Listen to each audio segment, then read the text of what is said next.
اللهم صل على سيدنا محمد يا رب صل وسلم دائما ابدا على حبيبي. سکون سے، امن سے، شانتی سے رہو، ٹھیک ہے، لیکن کسی کا مذہب بھی قبول نہیں کرو. دیکھو ہندو بھی ہیں ہمارے ملک میں، عیسائی بھی ہیں، وہ تو بالکل ہی الگ مذہب ہے نا، وہ تو اللہ رسول کو صاف لفظوں میں انکار کرتے ہیں. تو ہم کہتے ہیں بھائی ٹھیک ہے، تم لکم دینکم ولی دین، تم جاؤ، تمہیں جو سمجھ میں آتا ہے کرو. تو ایسے ہی شیعہ سنی کا جو اختلاف ہے وہ اگر زبان کی حد تک رہے، دلائل کی حد تک رہے تو ٹھیک ہے. لڑائی بڑائی والا معاملہ ہوگا تو معاملہ کیا بنے گا؟ کیچڑ اچھالنا ایک دوسرے پہ. تو میں ایک بات آپ سے کر رہا ہوں کہ آپ اپنے بارے میں یہ فیصلہ کریں کہ آپ کیا ہیں، یا تو ادھر ہو جائیں یا ادھر ہو جائیں. تو اگر آپ شیعہ ہیں ٹھیک ہے، پھر وہ جو کر رہے ہیں وہ ان کا مسلک ہے، آپ کریں وہ جائیں. لیکن اگر آپ سنی ہیں تو پھر آدھا سنی آدھا ادھر آدھا ادھر، بیچ کا نہ بنے. میں بھی بیان میں عرض کر رہا تھا نا آخر میں کہ بیچ کا کسی کو بھی پسند، میرا خیال ہے آپ لوگ کو ہوتا ہے، شاید نہیں ہوتا نا کسی کو بھی پسند. قدرت نے کسی کو بیچ کا بنا دیا اللہ کی طرف سے، وہ تو اللہ کی طرف سے آزمائش ہے. لیکن خود سے کبھی بھی بیچ کا بننے کی کوشش مت کرو. تو یا تو ادھر ہو جاؤ یا ادھر ہو جاؤ. اب ہمارے ہاں لوگ کیا کر رہے ہیں جو سنی ہیں سنی، محرم میں حلیم پکا رہے ہیں، حلیم کھا رہے ہیں، محرم میں سبیلیں لگا کے بیٹھے ہوئے ہیں، سبیلوں سے پانی پی رہے ہیں، محرم میں مرثیے سن رہے ہیں، رکشے والے بھی مرثیے لگا کے، ٹیکسی والے بھی مرثیے لگا کے. بھائی یہ اسلام نہیں ہے، یہ سمجھ رہے ہو؟ جو اس کو اسلام سمجھتا ہے وہ کرے، لیکن ہم سنی مذہب جو ہے وہ اس کی نظر میں یہ اسلام نہیں. نبی صلی اللہ علیہ وسلم نے لعنت فرمائی ہے میت پہ نوحہ کرنے والوں پر، سمجھ رہے ہو؟ آپ نے فرمایا جو گریبان پھاڑے وہ ہم میں سے نہیں ہے. میت پہ چیخنا چلانا، اس کو نبی صلی اللہ علیہ وسلم نے لعنت والا عمل قرار دیا ہے. شہادت پہ چیخنا چلانا کسی کی. حضرت جعفر طیار رضی اللہ تعالیٰ عنہ اہل بیت میں سے تھے. وہ جب شہید ہوئے ہیں جوانی میں، ان کی 4 بیویاں تھیں، بیوہ ہو گئیں. معذرت کے ساتھ یہ میں ٹاپک نہیں لا رہا، جو خود سے آ رہا ہے اسے آنے دو. اب شہید ہی چار بیویاں ہی بیوہ ہوئی تھی تو میں ان کو آپ کی خوش کرنے کے لیے ایک تو نہیں کر سکتا نا. ان کی 4 بیویاں کیا ہو گئی؟ بیوہ ہو گئی. تو جب ان کے گھر میں اطلاع ملی ہے کہ آپ کے جوان شوہر شہید ہو گئے تو ان کے رونے کی آوازیں آئی ہیں، چیخنے چلانے کی آوازیں آئیں. آپ صلی اللہ علیہ وسلم کو اتنا غضب آیا، آپ نے فرمایا کہ جاؤ خاک پھینک کر آ جاؤ ان کے منہ میں. اب ان سے کہو کہ اپنی آوازوں کو پس کریں. حضرت جعفر طیار بھی اہل بیت میں سے تھے، نبی کے سگے چچا کے بیٹے تھے. تو اہل بیت کی شہادت پر آپ صلی اللہ علیہ وسلم نے چیخنے چلانے سے، رونے سے منع کیا. اور حضرت جعفر طیار ظلمن شہید ہوئے تھے نا، ظلم ہوا تھا ان کے اوپر. تو اسی طرح ہم یہ کہتے ہیں کہ جیسے حضرت جعفر طیار اہل بیت میں نبی کے سگے چچا زاد بھائی، حضرت حسین نبی کے نواسے، تو جیسے حضرت جعفر طیار کی شہادت پہ چیخنے چلانے والے کو نبی صلی اللہ علیہ وسلم نے پسند نہیں کیا. حالانکہ ان کی بیویوں کا رشتہ، بیوی کا جتنا قریبی رشتہ اپنے شوہر سے ہوتا ہے، اتنا قریبی رشتہ ہمارا حضرت جعفر طیار یا حضرت حسین سے نہیں ہے. رشتہ یقیناً ہے مگر اتنا قریبی نہیں جتنا بیوی کا ہوتا ہے، اولاد کا ہوتا ہے. تو جب بیویوں کو رونے کی اجازت نہیں ہے جو سب سے زیادہ متاثر ہوئی ہیں، تو ہم اور آپ کو حضرت حسین کی یاد میں چیخنے چلانے کی اجازت کہاں سے ہوگی؟ ہم زیادہ فنٹر بننے کی کوشش کیوں کر رہے ہیں بھائی؟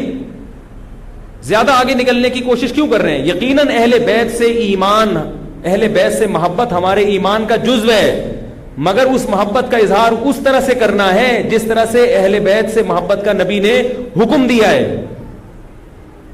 نہیں آ رہی میرا خیال ہے بات؟ پولیس کی تو ضرورت نہیں ہے. جس طرح سے حکم دیا ہے بھائی اس طرح سے اہل بیت سے محبت کرنی ہے، اپنی طرف سے نہیں کرنی ہے آپ نے. تو پہلی بات تو یہ حدیث سمجھ میں آ گئی. اور آپ صلی اللہ علیہ وسلم نے چیخنا چلانا، گریبان پھاڑنا اور یہ سب کے منع کیا ہے. تو سنی مذہب میں ماتم کی اجازت، چیخنے چلانے کی، ہا ہو کرنے کی اجازت نہیں ہے. سمجھ رہے ہو بات کو؟ تو آپ یہ کام نہ کریں، مرثی آپ نہ سنیں، انہیں سننے دیں، انہیں کرنے دیں. آپ رکشہ ٹیکسی چلا رہے ہو، کہہ رہے محرم کے احترام میں گانے نہیں لگاؤں گا، مرثیے لگا دوں گا. بھائی نہ گانے لگاؤ نہ مرثیے لگاؤ. اور مرثیوں میں جس طرح سے اہل بیت کا نام لیا جاتا ہے اس میں اہل بیت کی عزت نہیں ہے بلکہ اہل بیت کی توہین ہے. ہائے زینب، ہائے یوں، ہائے یوں. آپ اپنے گھر کی عورتوں کو چاہتے ہو کہ سڑک پہ ان کا اس طرح سے ہائے ہائے کر کے نام لیا جائے روڈ پہ؟ جب ہم اپنی عورتوں کے لیے ایسی توہین برداشت نہیں کرتے، وہ عورتیں جن کے تقدس کی قسم اٹھائی جا سکتی ہے، جن کے ناخن بھی کوئی نامحرم نہیں دیکھ پاتا تھا، اہل بیت عورتیں تھیں، نبی صلی اللہ علیہ وسلم کی نواسیاں، نبی صلی اللہ علیہ وسلم کے خاندان کی عورتیں، حضرت حسین رضی اللہ تعالیٰ عنہ کے خاندان کی عورتیں، تو ان کے بارے میں میرے بھائی کیسے یہ برداشت کیا جا سکتا ہے کہ کوئی بھی چیخے چلائے ان کا نام اس طرح سے توہین آمیز لہجے سے؟ اسلام نے اکرام سکھایا ہے، عزت اور احترام سکھایا ہے، اور عزت و احترام کے اصول اور آداب بھی سکھائے. تو اس لیے آپ لوگ یہ کام نہ کریں، جو کر رہا ہے اس سے بحث بھی نہ کریں. بولے میں ٹھیک ہے تمہارا مسلک ہے تو کوئی بات نہیں، تو کر لو، ہم ہی نہیں کریں گے. تو یہ جو سبیلیں لگائی جا رہی ہیں، یہ کہا جاتا ہے کہ حضرت حسین کی یاد میں. تو یہ بھی ایک عجیب بات ہے. حضرت حسین رضی اللہ تعالیٰ عنہ اگر پیاس سے شہید ہوئے تو پانی پی کے یاد منائی جائے گی یا پانی سے اوائڈ کر کے یاد منائی جائے گی؟ عجیب بات ہے. مجھے ایک بات بتاؤ، آپ کا دوست بھوکا بیٹھا ہوا ہے، آپ اس دوست پہ ترس کھا رہے ہو، آپ کہہ رہے ہو، اس کو فون کیا آپ نے، بھائی کیا یار؟ کہہ رہے 2 دن سے مجھے کھانا نہیں ملا. کہہ رہے بس پھر میرے سامنے جو کھانا رکھا ہے میں بھی نہیں کھا رہا، جب تو نے نہیں کھایا تو میں کیوں کھاؤں یار یہ مرغے. یہی ہوتا ہے نا یار، جب تو 2 دن سے بھوکا ہے تو میں بھی تو ایک وقت کا ناغہ کروں نا کھانے کا. لیکن آپ نے کیا کیا؟ آپ نے دوست کو فون کیا، تجھے کھانا ملا؟ کہہ رہے 3 دن سے بھوکا ہوں. آپ نے کہا یار بہت افسوس ہوا یار، ایسا کر 2 پراٹھے لے کر آ، ہوٹل کے بیرے کو 2 انڈے لے آ اور 2 دودھ پتی لے آ. ویسے تو 1 پراٹھا کھاتا تھا، آج کتنے کھاؤں گا؟ 2 کھاؤں. دوست فون پہ کہہ رہا یار یہ آرڈر کا، کہہ رہا یار تو بھوکا ہے، تیری یاد میں کیا کروں گا، کھاؤں گا بھی اور پبلک کو بولوں گا آ جا بھائی تو بھی آ جا یار تو بھی آ جا. یہ کامن سینس، میری جو سینس ہے بھائی، میں سنی ہوں تو مجھے یہ والا چیز صحیح لگ رہی ہے. اگر پھر بھی آپ کو امام حسین کی یاد میں آپ کہتے ہیں شربت پئیں گے بھی پلائیں گے بھی، ٹھیک ہے آپ کو سمجھ میں آ رہا ہے، میں بندوق لے کے کسی کے پاس نہیں آؤں گا. لیکن مجھے جو یہاں ممبر پہ بٹھایا گیا ہے وہ بات کرنے کے لیے جو میری سمجھ میں آ رہی ہیں. کیا خیال ہے بھائی؟ تو اس لیے یہ سبیلیں چھوڑ دیں. پیاسے کو پانی پلانا یہ پورے سال سنت ہے، اور پیاسے کو پانی پلاؤ ایسی جگہ پہ جہاں پانی نہ ہونا. شہر میں سب جگہ پانی ہوتا ہے، سب جگہ پانی ہوتا ہے. تو یہ چھوڑ دیں، جو کر رہے ہیں ان کو کرنے دیں. چھوڑنے کا مطلب یہ نہیں کہ آپ جا کے بحث کریں. آپ یہ کام نہ کریں، نہ سبیل سے پانی پئیں نہ سبیل سے پانی پلائیں، کیونکہ لوگ اس کو اسلام سمجھ رہے ہیں جبکہ یہ اسلام نہیں ہے. سمجھ رہے ہیں؟ اس طرح محرم میں حلیم کا جو فلسفہ بیان کیا جاتا ہے وہ یہ بتایا جاتا ہے کہ حضرت حسین کو کچھ بھی نہیں ملا تھا، کھانے کو کچھ بھی نہیں ملا تھا، تو ہم اب سب چیزوں کا ایک مرغوبہ بنا کے پبلک کو کھلائیں گے، جس سے یہ پتہ چلے گا کہ دیکھو حلیم میں گوشت بھی ہے تو حضرت حسین کو گوشت بھی نہیں ملا، حلیم میں چاول بھی ہے تو چاول بھی نہیں ملے ان کو، حلیم میں دال بھی ہے تو ان کو دال بھی نہیں ملی، حلیم میں جو بھی ہے تو ان کو جو بھی نہیں ملی. تو حلیم ایک ایسی ڈش ہے جس میں اتنی ساری چیزیں آتی ہیں کہ یہ ساری چیزیں ایک جگہ جمع کسی اور ڈش میں نہیں ہوتی. تو سب چیزیں کھلانے کا ہمیں ثواب مل جائے گا. یہ بھی وہی ہے کہ انہیں کچھ بھی نہیں ملا اور آپ ان کی یاد میں سب کچھ کھا بھی رہے ہو اور سب کچھ کھلا بھی رہے ہو حلیم کے نام. تو یہ بھی کامن سینس کی چیزیں نہیں ہیں، اس لیے چھوڑ دو اللہ کا واسطہ. لوگ کیا کہتے ہیں، میں محرم میں حلیم اس نیت سے نہیں پکا رہا، میں تو ویسے ہی پکا رہا ہوں. تو ویسے ہی تو نے سفر میں کیوں نہیں پکایا؟ ویسے ہی آپ ربیع الاول میں کیوں نہیں پکا لیتے؟ ویسے ہی آپ رمضان میں کیوں نہیں پکا لیتے؟ آج ہی ویسے ہی خیال آیا ہے. تو بھائی چھوڑ دو. یہ اسلام خدا کی قسم بدنام ہو رہا ہے دنیا میں. غیر مسلم جب یہ اسلام دیکھے گا اس کو اسلام میں اٹریکشن نظر آئے گی، وہ حلیم کھانے کے لیے مسلمان ہوگا، وہ شب برات کے پٹاخوں کے لیے، حلووں کے لیے ہوگا. نبی سے صحابہ نے پوچھا کہ اسلام کیا ہے، تو آپ صلی اللہ علیہ وسلم نے مختلف حدیثوں میں اس کا مختلف جواب دیا ہے. ایک جگہ فرمایا کہ اسلام ہے کلمہ شہادت، صرف ایک خدا ہے ہمارا، اور نماز قائم کرنا، زکوٰۃ ادا کرنا، حج کرنا اور روزے رکھنا. ایک جگہ فرمایا اسلام یہ ہے کہ تم غربا کا خیال کرو، ان تطعم الطعام، لوگوں کو کھانا کھلاؤ. یہ مطلب نہیں حلیم کھلاؤ، کھانے کا مطلب یہ کہ لوگوں کی بنیادی ضرورتیں سارا سال پوری کرو. اس کو سفر میں ضرورت ہے تو محرم کا انتظار مت. جب غریب کو موقع ملے کہ بھی دیکھو محلے پڑوس میں رشتہ داروں میں کوئی غریب ہے، اس کا خیال کرو. آپ سمجھ میں نہیں آ رہی میرا خیال ہے. اچھا, تو اسی طرح جو میں نے عرض کیا آپ کو, یہ جو قصے کہانیاں ہیں کربلا سے غیر ضروری واقعات, یہ میں نے بتایا کہ غلط ہوتے ہیں, ان کو بھی نہ سنا کریں آپ. ان کے غلط ہونے کی ایک دلیل تو میں بیان سے پہلے دے چکا ہوں. ایک اور دلیل کہ جو خطیب لوگ, چاہے وہ شیعہ ہوں یا بعض سنی, سب میں ہیں ایسے لوگ, تو یہ غلط ہونے کی بڑی دلیل ایک اور یہ بھی ہے کہ اگر یہ قصہ خطیب لوگ جو حقیقی واقعہ ہے وہ بیان کرتے تو ایک ہی قصہ کئی بار انسان سن نہیں پاتا. نہیں آ رہی بات بھائی؟ یہ قصہ اب جیسے میں نے یہ قصہ آج بیان کر دیا, واقعہ بیان کیا, اب میں دوبارہ یہ واقعہ بیان کروں, تیسری آپ بولو گے یار تھک گئے مولوی صاحب, ٹاپک چینج کرو. لیکن آپ دیکھ رہے ہیں کہ جو خطیب لوگ ہیں وہ محرم میں پورا محرم ان کا یہ کربلا کا واقعہ بیان کرتے ہیں, لیکن لوگ تھکتے نہیں ہیں. اس کا مطلب ہر واقعہ اور ہر تقریر دوسری تقریر سے جدا اور منفرد ہوتی ہے, ورنہ پبلک سنے گی نہیں. کتنی مضبوط دلیل دے رہا ہوں آپ کو. اس کا مطلب ہے ہر خطیب کو پبلک کے لیے اس بیان کو اٹریکٹیو بنانے کے لیے اس واقعے میں تھوڑا سا ٹماٹر اور دہی کا تڑکا لگانا پڑتا. کبھی وائٹ کڑھائی ہوگی دہی والی, کبھی ٹماٹر والی کڑھائی ہوگی, کبھی گرین کڑھائی ہوگی. تو کڑھائی کا تڑکا چینج ہوگا تو پھر صبح کی کڑھائی دوپہر کھا سکتے ہیں, رات کو بھی کڑھائی کھا سکتے ہیں, ورنہ دوپہر جب آپ نے کڑھائی کھا لی رات کو وہ کڑھائی آپ نہیں کھاؤ گے. انسان ایک دفعہ کھا کے دل بھر جاتا ہے اس. تو یہ خود اس بات کی دلیل ہے خطیب ہر بیان میں کوئی نئی چیز لے کر آ رہا ہے. اس کا مطلب ہے کہ بھائی ایک واقعہ تھا تو وہ ایک ہی دفعہ ہوا ہے نا واقعہ, اس کو ہر دفعہ وہی ہونا چاہیے نا. ہر دفعہ آپ نے اس میں کچھ نئی چیز لایا ہو تو اس کا مطلب ہے کچھ دال میں گڑبڑ ہے. یہ بھی اس بات کی دلیل ہے. اس لیے یہ چیزیں چھوڑ دیں. رہا یہ مسئلہ کہ لوگوں کے گھر سے حلوے آ جاتے ہیں, کھانا آ جاتا ہے, تو بھائی بہتر یہ ہے کہ ان کو محبت کے ساتھ منع کر دیں.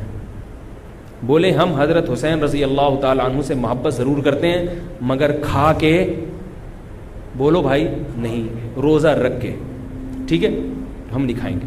اور اگر آپ یہ سمجھتے ہیں کہ لڑائی ہو جائے گی, بعض دفعہ وہ بیچارے نے تقریر تو نہیں سنی ہوتی, وہ تو محبت میں ہی لا رہا ہے, تو اگر لڑائی ہو جائے گی تو رکھ لیں, لیکن محبت سے اس کو مسئلہ سمجھا دیں, یار میں رکھ رہا ہوں تاکہ تمہارا دل نہ ٹوٹے مگر یہ ہے غلط. رہا یہ مسئلہ کہ اس کو کھا بھی لیں, اب آپ ایک دم نا سارے جوش میں ہو گئے, یار اگلا بتاؤ, یار اگلا اسٹیپ ہمارے لیے بہت امپورٹنٹ ہے, یہ ایک مسئلہ نہیں ہے رکھنا نہ رکھنا. رکھ لیا تو اب کیا کریں؟ اب آپ جوش میں آ رہے ہو, اب میں آپ کو 2 گھنٹے بھی بٹھا کے رکھوں نا آپ بیٹھ جاؤ گے, میں کہوں 2 گھنٹے بعد جواب دوں گا آپ بیٹھے رہو گے یہاں. اب کیا کرنا ہے؟ تو وہ کھانا حلال ہے یا نہیں, اس کا مدار اس پر ہے کہ اگر وہ حضرت حسین کو خوش کرنے کے لیے صدقہ کیا ہے, خوش کرنے کے لیے, تو غیر اللہ کا تقرب حاصل کرنے کے لیے کوئی عبادت کرنا یہ شرک ہے. آئی بات سمجھ میں؟ نہیں آ رہی میرا خیال ہے. صدقہ خیرات صرف کس کے لیے ہوتا ہے؟ اللہ کی رضا کے لیے. پھر تو وہ چونکہ غیر اللہ کے لیے ہے وہ حرام ہے, اس کا کھانا بالکل ناجائز. اور اگر کسی نے حضرت حسین کو ثواب پہنچانے کے لیے یہ کام کیا ہے, آئی بات سمجھ میں, مقصد اللہ کی رضا ہے, نیت یہ کہ حضرت حسین کو اس صدقے کا ثواب پہنچ جائے, تو یہ عمل بدعت ہے مگر اس سے وہ کھانا حرام بولو بھائی نہیں ہوتا. قبول کرنا غلط ہے کیونکہ اس سے بدعت کی تائید ہو رہی ہے, مگر وہ کھانا حرام نہیں ہوتا. کھانا وہ جائز ہے, اس کو پھینکے نہیں, کھا لیں, میرے گھر نہ بھیجیں, ٹھیک ہے, خود کھا لیں آپ اس کو. یہی مسئلہ ربیع الاول کے حلووں کا بھی یہی مسئلہ ہے, 11ویں شریف کا بھی یہی ہے کہ اگر کسی نے 11ویں شریف حضرت گیلانی رحمۃ اللہ علیہ کو ثواب پہنچانے کے لیے 11ویں نکالی ہے تو ثواب تو کسی کو بھی پہنچایا جا سکتا ہے, لیکن چونکہ وہ اس کو ضروری سمجھ رہے ہیں یا افضل سمجھ رہے ہیں اور دن متعین کر لیا تو یہ بدعت تو ہے, لہذا اس 11ویں شریف کے حلوے کو قبول نہ کریں, بدعت کی تائید ہے. اور اگر پھڈے بازی کا اندیشہ ہے, لڑائی جھگڑا ہے, محلے داری بھی کرنی ہے, لوگ کہتے ہیں مولوی صاحب تمہیں تو محلے داری کرنی نہیں ہوتی, آپ لوگ تو مسجد سے آئے نکل لیے پتلی گلی سے, ہم تو محلے داری بھی کرنی ہوتی ہے. تو اگر ڈر ہے کہ نفرتیں پھیلیں گی تو قبول کر لیں, لیکن محبت سے اس کو سمجھا دیں, اور جب قبول کر لیا تو ضائع کرنے سے بہتر ہے کہ اس کو کھا لیں, رزق ہے وہ. لیکن اگر کسی نے نیاز نکالی حضرت گیلانی کو خوش کرنے کے لیے کہ اس سے ان کا قرب حاصل ہوگا, وہ خوش ہوں گے, ان کی رضا مقصد ہے, تو پھر یہ کیا ہے؟ شرک ہے, کیونکہ صدقات و خیرات صرف اور صرف جانور کا حلال کرنا صرف اللہ کے لیے، صدقہ یہ عبادت جتنی بھی ہیں وہ صرف کس کے لیے ہوتی ہیں؟ اللہ کے لیے ہوتی ہیں. سمجھ رہے ہو بات کو؟ تو پھر اگر غیر اللہ کے لیے ہے پھر یہ نظر لغیر اللہ ہے، یہ حرام ہے، ناپاک ہے، نجس ہے. پھر ایسی صورت میں آپ اس کو نہیں کھا سکتے. کیا پوچھ رہے ہیں آپ؟ ہاں یہ بڑا سوال. اب آپ ڈسٹرب ہو رہے ہیں کہ آپ نے تو بجائے فائدے کے ہمیں اور کنفیوز کر دیا. پتہ کیسے چلے گا کہ یار یہ کیا ہے؟ تو پتہ ایسے چلے گا، اس سے پوچھ لو، اس سے پوچھ لو بھائی یہ کیا ہے، یہ کیوں لا رہے ہو؟ تو بتا دے یار یہ حضرت حسین کی یاد میں ہے. تو آپ بولو حضرت حسین کی یاد کیا کرنے کا مطلب ہے؟ ان کو ثواب پہنچانے کو کہتے ہیں، ثواب پہنچانے کے تو بولو یار غلط ہے، بدعت ہے، لیکن بسم اللہ. اس لیے کوشش کریں کہ رد کر دیں اس کو. یہ تو میں قبول کرنے کا اس صورت میں کہہ رہا ہوں کہ بہت ہی کوئی مسئلہ، بعض لوگ پھر دینداروں سے نفرت کرتے ہیں. یار اس نے تو پورا بیان نہیں سنا ہوگا نا. بہت سے بیچاروں میں جہالت بھی ہوتی ہے، ان کو پتہ نہیں ہوتا. لڑے نہیں کسی سے، محبت سے انکار کرتے ہیں. یار ہم لوگ حلوے مانڈے والے نہیں ہیں. میرے گھر تو پہلے اب تو یہ چیزیں آتی نہیں ہیں، لیکن لوگوں نے جائز چیزیں چھوڑنا بھی بھیج دی ہیں. او بھائی میں نے حلوے مانڈوں کا انکار کیا ہے. عید پہ عید الفطر کا دن کتنا مبارک ہوتا ہے، اس میں تو ایک دوسرے کے ہاں کچھ لے جا رہے. میں پاکستان کا واحد امام ہوں جس کے ہاں عید الفطر کے دن بھی کچھ نہیں آتا.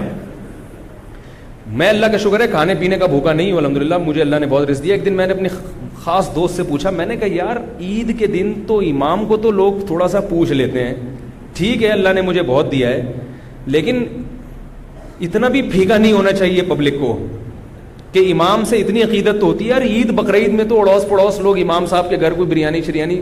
میں نے کہا مجھے شوق نہیں ہے کوئی بریانی شریانی کا، لیکن مجھے لوگوں کے اس ایٹیٹیوڈ پہ تعجب ہوتا ہے کہ مجھے 10 سال ہو گئے تو عید پہ تو کچھ بھیج دو.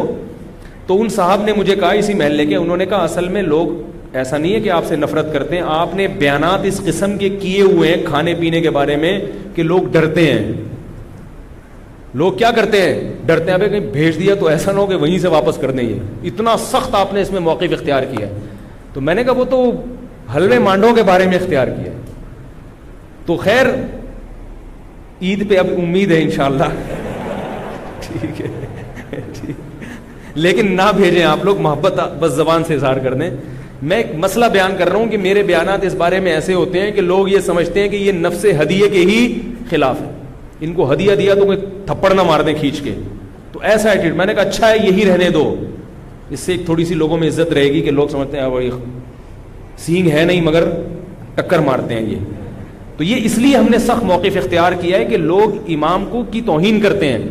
اب ایک صاحب کے ابا کا انتقال ہو گیا، ہر جمعرات کو میرے گھر کوفتے، انڈے آلو اور کوفتے لے کر آ رہے ہیں. ہم تو جمعراتی مولوی ہیں نہیں، تو مجھے یہ پتہ ہی نہیں تھا کہ آج جمعرات ہے. میں نے کہا چلو بیچارہ عقیدت محبت میں لا رہا ہے تو میں رکھ لیتا تھا.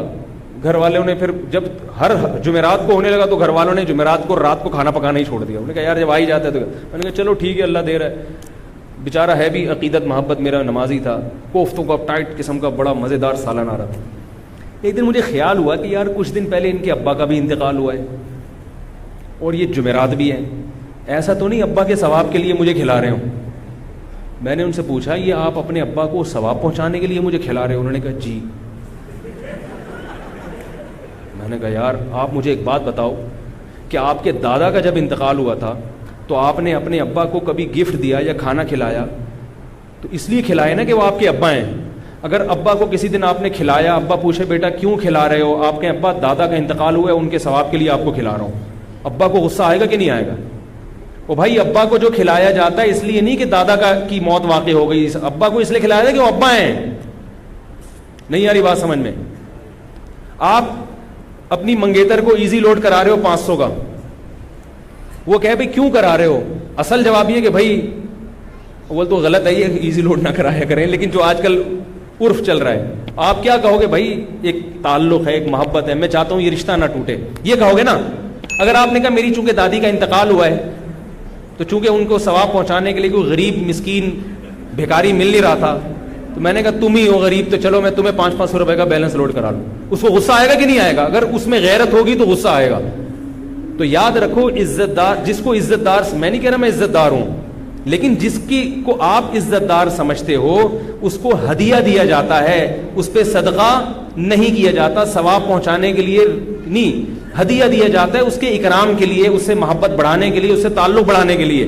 تو علماء کو ہدیہ دیا کرو ثواب کی نیت سے نہیں, محبت کی نیت سے. ثواب غریبی میں خود بخود ملے گا, نہیں یاری میرا خیال ہے, ثواب خود بخود غریبی میں مل جائے گا. تو میں نے ان سے کہا کہ بھائی یہ کوفتے کسی غریب کو کھلائے, میں اللہ کا شکر ہے غریب نہیں ہوں, کسی غریب کو صدقہ کر دیا کرے ابا کے ثواب کے لیے. آئندہ مجھے اس گلی میں آپ کوفتے لے کر گھومتے ہوئے نظر نہیں آئے, ٹھیک ہے, آئندہ نہیں نظر آئے. تو یہ ایک صدقہ اور ہدیے میں فرق ہے کہ ہدیے میں سامنے والے کی عزت ہوتی ہے, تبھی ہدیے میں بہت عزت احترام کے ساتھ کہ قبول کر لیں تو بڑی نوازش ہوگی آپ کی.